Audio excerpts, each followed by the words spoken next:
1880s housing in Whitechapel. Whitechapel in the 1880s was overcrowded. There was no denying this. There were people everywhere and a huge shortage of houses. The 1881 census recorded Whitechapel as having a population of 30,709, but only 4,069 occupied houses.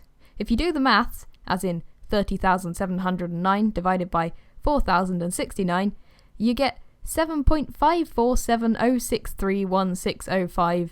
You get the picture. People, on average, living in a single house in Whitechapel. You can start to see some of the problem here already. Many members of Whitechapel's population lived in rookeries, which were essentially slum areas.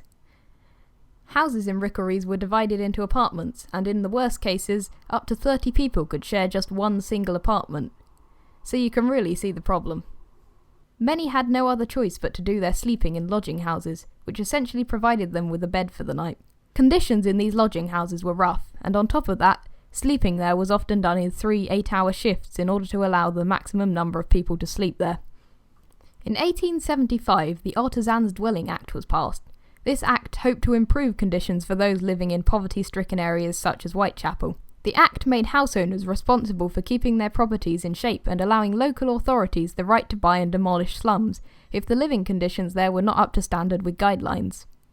However, as you may have guessed by the dates I've already mentioned, it may have been a step in the right direction, but it still didn't stop the vast problems with overcrowding and other housing issues in Whitechapel.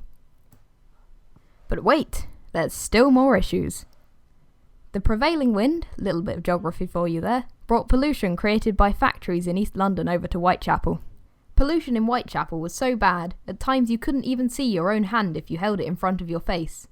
And if the fact everyone would have been walking into poles and walls more frequently than Mr. Bump wasn't enough of a problem, pollution caused severe illness.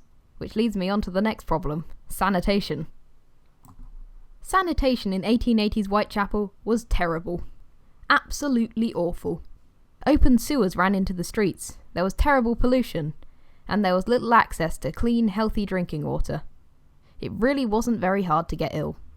And with everyone living so closely packed together, it was also incredibly easy for illness and disease to spread. Fun for all the family. So there you go, 1880s housing in Whitechapel.